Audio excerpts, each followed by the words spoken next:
وآخر دعواهم أن الحمد لله رب العالمين۔ کسی کو معمولی سا بھی اللہ نے شان دے دی، وہ رب کو بھول جاتا ہے اور اپنے آپ کو ہی رب بنا لیتا ہے۔ رسول اللہ صلی اللہ علیہ وسلم نے فرمایا، اشتد غضب اللہ علی رجل تسمى ملک الاملاک، اللہ کا قہر نازل ہوتا ہے اس شخص پر جو اپنے آپ کو ملک الاملاک کہتا ہے، شہنشاہ کہتا ہے۔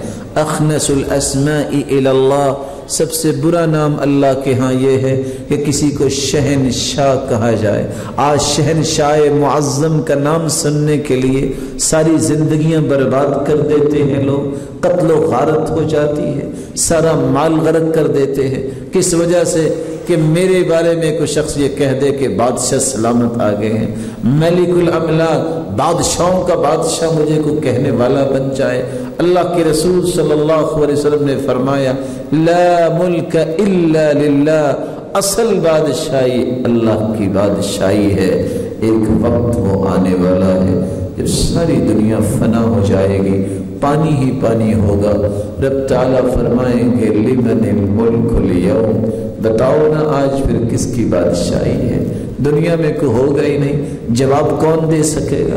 خود پھر اللہ تعالیٰ فرمائیں گے، للہ الواحد القہار، آج تو ایک اللہ کی بادشاہی ہے اور وہ قہار ہے، اس کے سوا کس کی بادشاہی ہو سکتی ہے؟